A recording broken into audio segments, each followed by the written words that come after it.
What's up, guys? Bullion77 back with another video. Today we're going to be looking at our favorite coins of 2020 and some predictions for the year to come with silver.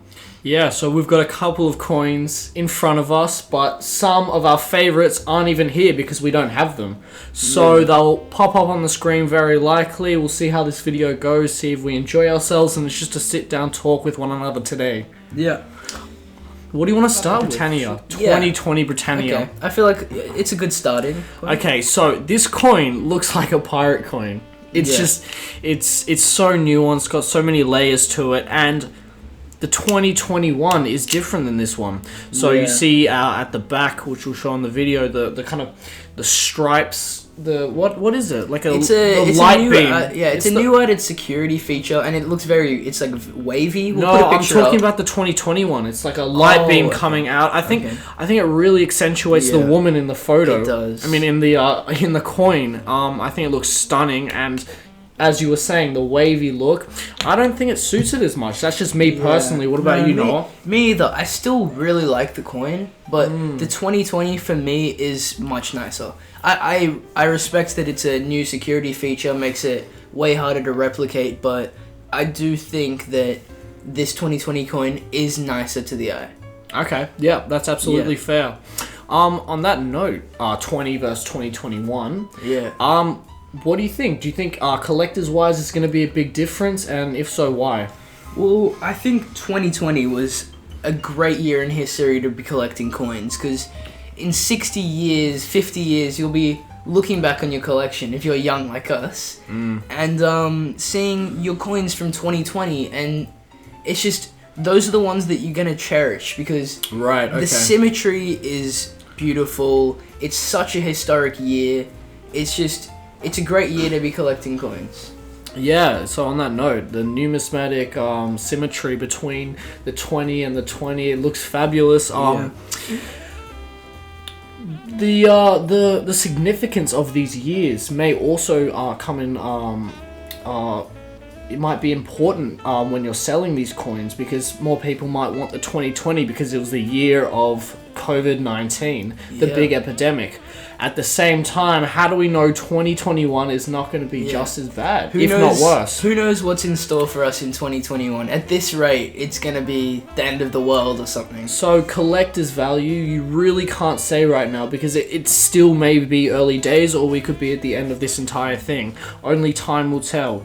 Yep.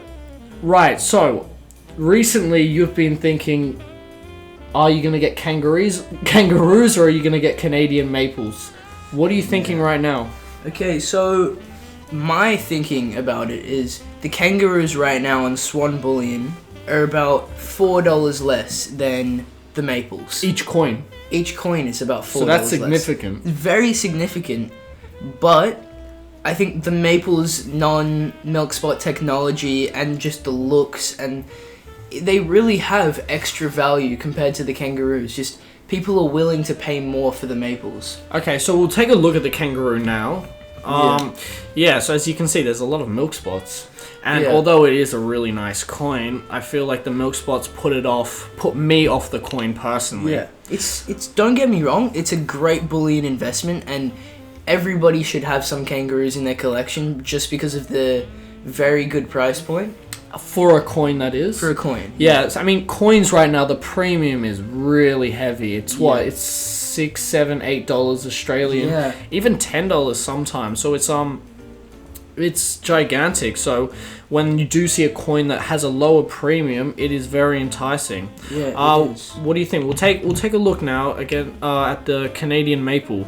First of all, Canadian Mint have done a fantastic job this year. The anti-milk spot technology, as Noah was just talking about, is fabulous. The coins are just beautiful. They're stunning coins. Yeah. We've also got the goose here, which is another Canadian Mint coin. What about the security feature? What do you think of that? Yeah, so I really like that little laser marked maple leaf. I feel like a lot of these security features on these silver coins can be pretty much of an eyesore. I find them sometimes very ugly, but I really like the look of this. It stands out, and it's really very small and intricate, and I really like it. So when I'm looking at them in my hand right now, they both look like they're matted finishes on the back, but looking into further detail, I feel like the Canadian maple catches the light a lot more and creates a really like multifaceted aura around the leaf, and I think that looks beautiful. Yeah, it's got those very intricate little lines coming out of the maple leaf that just create a very like angelic effect around the leaf. Yeah, we'll turn them over and we'll take a look. Yeah, I really like the shiny contrast with the matte finish on the back. It really just pops out, so you can see the $5 denomination with the maple leaf and the 10 with the 2-ounce goose. Yeah. Both great coins. What are you thinking for 2021? Are you going to continue collecting these coins? Yeah. Well, I think no one does it better than the Canadian Mint. I trust Canadian Mint with their coins. I love their coins. I love the Krakens, everything. The maple leaf, it's just, I think it's a staple coin that everyone should have a couple of them at least in your collection. Just something to appreciate and look at. Because, you know, we love to take care and love our bullion. And I think the maple leaf it's very easy to fall in love with silver if it's one of your first coins. That was actually a present I gave a friend recently to try and get them into silver. Speaking of beautiful coins, I'm going to move on to a big coin, the most collected coin in the entire world, the American Eagle. So next year, 2021, there are going to be 2 different eagles. I think the original design, which it started 1987, 1986, and then they're going to come through with a new design. We're not too sure when, possibly halfway through the year. This is just my guess. There's a lot of backlash towards it. You've seen it, I've seen it. What do you think of the design? Because a lot of people currently don't like it. So I feel like it's just a big change. So now we'll get a photo up on the screen for you guys. It's an eagle with a lot of background space. The Liberty, the lady is gone. Completely different design. And I feel like it is a beautiful coin, a nice coin, but I think they're getting a lot of backlash because it's a big change, and it's like going against what they've been doing for the last 40 years with the Silver Eagle. Yeah. So a lot of people have become very accustomed to the Silver Eagle design, and you know, there's a good reason for it. It's a great coin. It's so quintessentially American. Yeah. But at the end of the day, I feel like silver collectors especially are very afraid of change, whether it's in price or it's in the change of a design. But I think it's great that they're bringing in a new coin. As a collector, I'm more than excited. I'm definitely going to pick up a couple for myself and see how I like them. Yeah. But a lot of people have been saying negative things about the design. I think it looks quite nice personally, but you really don't know until you see it on silver, until you see the eagle on silver and the coin itself and the aura around it, because we're all bullion collectors and we all love it a lot. So until you hold it in your hand, you really can't understand whether you do or don't like it. Yeah. So those sketches that they've released online, it's the design on white, and it doesn't look very nice. Yes. I can understand why people aren't liking it, but trust me, when it's on silver in a 1-ounce bullion coin, people are going to love it. That's just my opinion. Yeah, so once again, that's just what we think. Why don't we quickly go back to the Canadian Mint? So we don't have this coin on camera, so we're going to try and put someone else's footage, or we'll find a way about it. But the Kraken. Yeah. Amazing. Oh my god, it is such a great coin. 2-ounce coin. A family member of mine has it. Every time I see it, I'm so jealous of them because it is just an amazing coin. Noah, you don't have one either, just like me. What do you think? So, I don't have one right now. I do think they are a bit overpriced for a 2-ounce coin. Right, okay. Like the, what's it called? Greyhound of Richmond is cheaper right now, and I think it may be just as nice. But I do love the Kraken, how it's like crashing the ship and the whole mythical vibe that it's going for. It's great. It's got great nuance and a great story behind it. I can look at that coin for hours on end. I love it so much. Yeah. We'll move on now. What about you? So you recently got a 10-ounce coin, and then you got a 1-ounce coin to go with it. Yeah. What is this coin? Talk to us a little bit about it. Okay, so I recently purchased the 10-ounce white line of Mortimer, and I just saw this on the Swan Bullion website, and I thought, I have to buy this. It just fits so well with the line of Mortimer. It's actually got the line on the coin. This is the Royal Arms. And then is that a unicorn next to it? Yeah, it is a unicorn. It's also part of the Queen's Beasts collection. So I just think that I'm planning on collecting all of the Queen's Beasts, maybe in 1-ounce or 10-ounce variants. And I think this coin just puts it all together. It's just a great centerpiece, I think. Yeah. What do you know what mint that is? Yeah, it's the Royal Mint. Okay, so that's UK based. Yeah, that's UK based. Sorry. Yeah, and it's actually got a very similar backdrop to the Canadian maple coin with that aura that really catches the light. Yes, perfectly. Yes, I can see that now. Once again, I just think that 2020 looks great. It's a great year. It's just a great year for collectors to look on the coin. The symmetry is perfect. On that note, moving on, the Krugerrand, our personal favorite, our first ever coin, our channel logo. I always get caught up when I'm saying that. What do you think?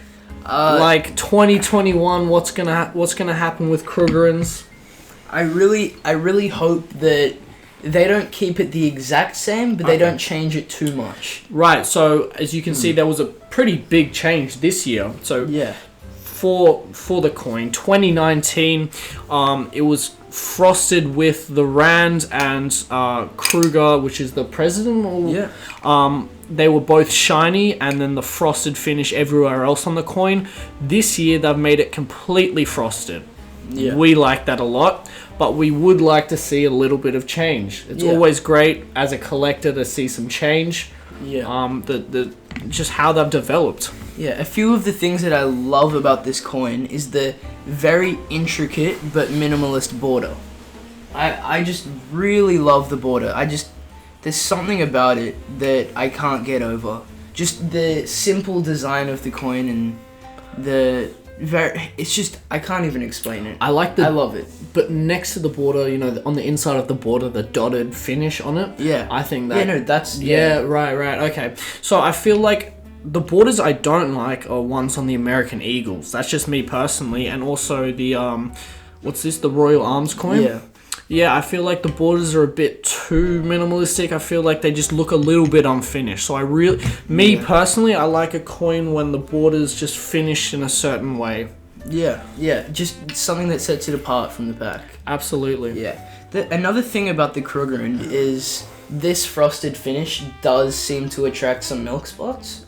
Okay. Pretty early on. Yeah, that's true. So, I think something that they could possibly look into for 2021 is that anti-milk spot technology. So they do something in the finishing process that just doesn't allow the coin to get milk spots. It wouldn't change the coin's appearance drastically, but I think the South African Mint should definitely look into that for 2021. And also, along with the milk spots, you can see some yellowing on the Krugerrands quite often. Some of mine have it, not many of them, but some of them absolutely do have it. I want to change the shift of this a little bit, and let's talk about the chips. We don't know much about this, but the tracking verification chips that go into coins, it's a new technology. It costs them only 25 cents to make.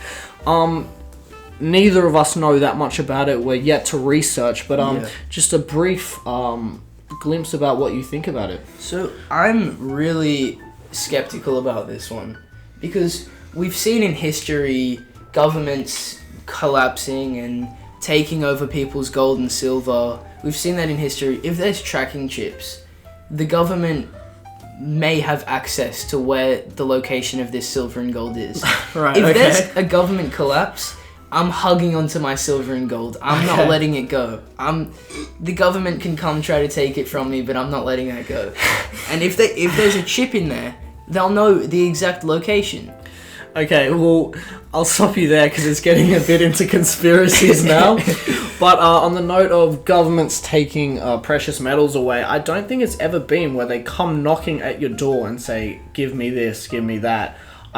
You may think that So, in the Holocaust, the Nazis would knock on Jewish people's doors and take their gold jewelry.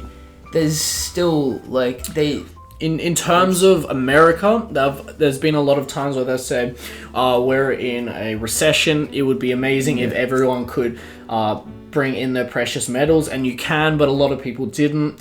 I don't think we're ever, this is me personally, and this opinion may definitely change, but I don't think we're ever going to face a time where they come knocking at your door, guns to your head, telling you, give me your gold, give me your silver. And if they do, it's more going to be give me your gold, not your silver. Because silver per ounce has a lot less value, so they don't have that many places to store it. They don't have that much storage to put everyone's silver in. Yeah, it's just, the thing is, you never know with this stuff.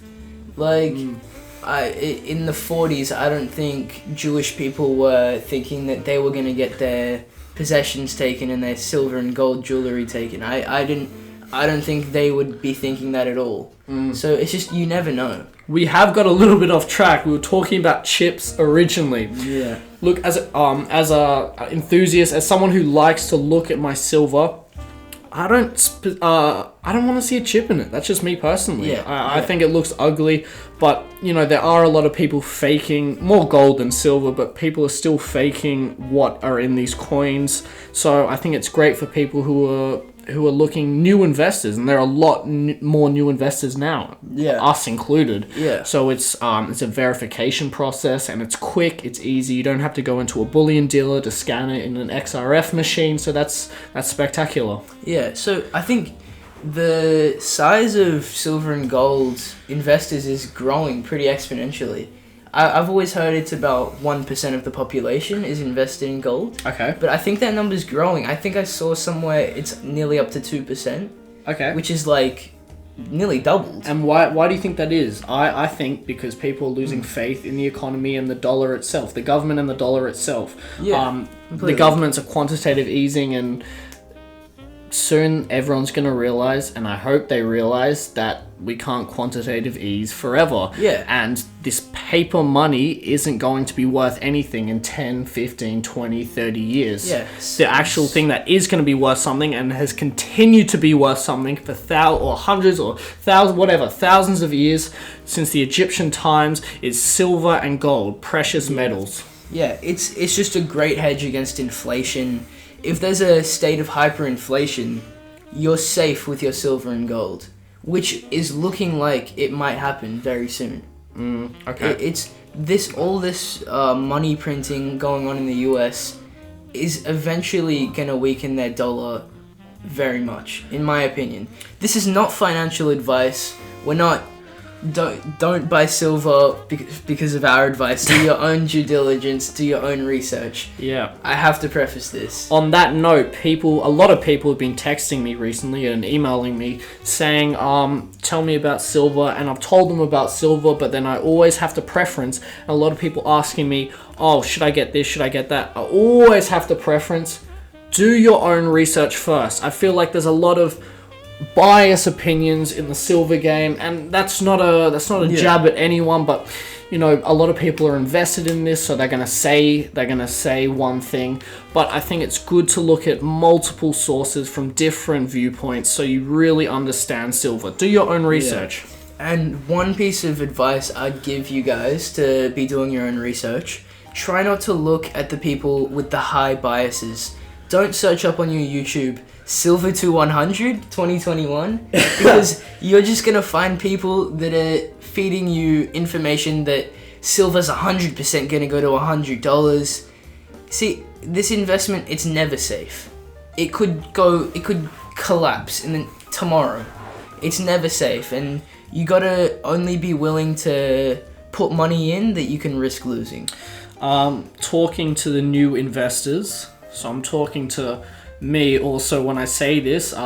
Me and Noah are both fans of a channel called Silver Joker. We love him. We love watching his content, and he always talks about keeping up with the Joneses, meaning that there's always going to be someone with more money than you, more silver than you, and don't try and keep up with them. I made this mistake at the start. Noah, not as much, but I fell into this trap where I was just trying to get as much silver, and look, I'm happy that I did that now, but I absolutely could have waited, and something could have gone wrong. So really, if you're going to be doing this long term, which is what silver is for, take your time, enjoy yourself. Yeah. You don't have to buy it all at once. Yeah, it's great to buy your silver over a period of time using the dollar cost averaging technique, things like that. I don't like buying my silver in huge increments because if it drops the next day, I want to buy it that day. So it's great to just buy half and dollar cost average with your buying. Yeah, but then at the same time, if this is long term, 20, 30, 40 years, spot price 20 cents is really not going to make that much of a difference in the long term. It really isn't. My thinking is the spot price really doesn't matter. If you're in it for the long term like us and we think you should be with silver and gold, it's what it is. The spot price, it's what it is, and it doesn't matter at the end of the day because we're not looking for these little tiny gains. We're looking for a big gain over a large amount of years that we can feel financially secure because of. Yeah, so silver isn't for people who are trying to make a quick buck. Want to watch their investment every day go up $200, $300, $400. No, silver is a long-term, slow grinding build. It's not for someone who wants to invest and see their money go up instantly. So we understand that a lot of people don't have the stamina to be able to collect over a long period of time, and to them we say silver isn't for you. At the same time, we're young investors, we're new to this. Yeah. Don't just, whatever we're saying here, don't have to take it to heart, anything like that. This is just our opinion. Also, if you're a person that you get your paycheck and you go spend it at JB Hi-Fi or just go shopping with it, just wasting your money on stuff that at the end of the day you don't need. Not wasting, I think. Well, it's not wasting, but in my opinion, it's wasting. If it brings you happiness. I used to do this. I'd go out and get my paycheck and I'd spend it on shoes or stupid gadgets that I don't need. And silver has helped me actually save money. Right. Even if the price went down or up, I have more money than I did before because I would have spent it on some stupid junk that would probably be useless in a year. Yeah, so it's about budgeting. I'm still learning to do this, but once again, I'm a big fan of Silver Joker, and he talks about budgeting, putting a certain amount each week into silver. So no matter what, if it goes to $100 an ounce or $1 an ounce, he's gonna buy a certain portion worth of his budget. It's a great strategy. I really rate that strategy. Yeah, so I'm a young investor. Noah's a young investor, so we don't have that steady income others may. So I'm doing holiday work and things like that, so I'm going to try and put a budget towards silver. But it's kind of harder when I don't know which days I'm going to work or, if I'm going to work at all. But especially during COVID, there's not as much work going on. But we'll absolutely see, and we're gonna try and make more videos, buy more silver, and just keep the love for silver going. Especially if you're working in the gig economy, you really don't have that steady flow of income. Yep. You don't have a weekly pay base or even an hourly pay base, so it's hard for most people right now. So we had our first video, which we've deleted because for certain reasons, but we were so wrong about the spot price for silver. But let's still put some predictions down. 2021. Okay. What are we saying for silver? In a year's time. We can say 6 months in and then a year's time, okay. Or do whatever. Okay, 6 months in, I think silver is gonna be moving sideways for the next 6 months. Okay. I really think my guess, Australian, I think about $34. Okay. 34 Australian. Okay. I think that's my guess for 6 months. But in the next year, 2 years, I can see it reaching past 40. Around 41. Oh, okay. Yeah. But still... That was amazing to watch that rise. Yeah. We made some of our first purchases just before the big rise, Which was what was really exciting. and it was an amazing feeling. And I think a lot of people that bought silver because they were doubting the economy, doubting the dollar, really saw those big gains really early and are now into silver. Yeah, I bought silver as an investment, but once you start to collect silver, once you on a daily basis look at it and just really appreciate it, you start to fall in love with it. So now for me, and I know now for you, it's more than just investment. It's a passion. It's something you love, something you admire. Great community behind it. Oh, fabulous, amazing community behind it. We appreciate all the support. We love watching. I watch 2, 3, 4 hours a day of YouTube silver Bullion channels. Yeah. I love it so much. Yeah. Silver Dragon, Silver Joker, Bullion now. Yes. All of them. We love all of you guys, and we're happy to be in the same community as you. So on that note, I think we might finish up here. If we don't make a video before New Year's, wishing everyone a happy, healthy Christmas, happy, healthy New Year's, and stay well, everyone. Yeah. See you guys. Bye.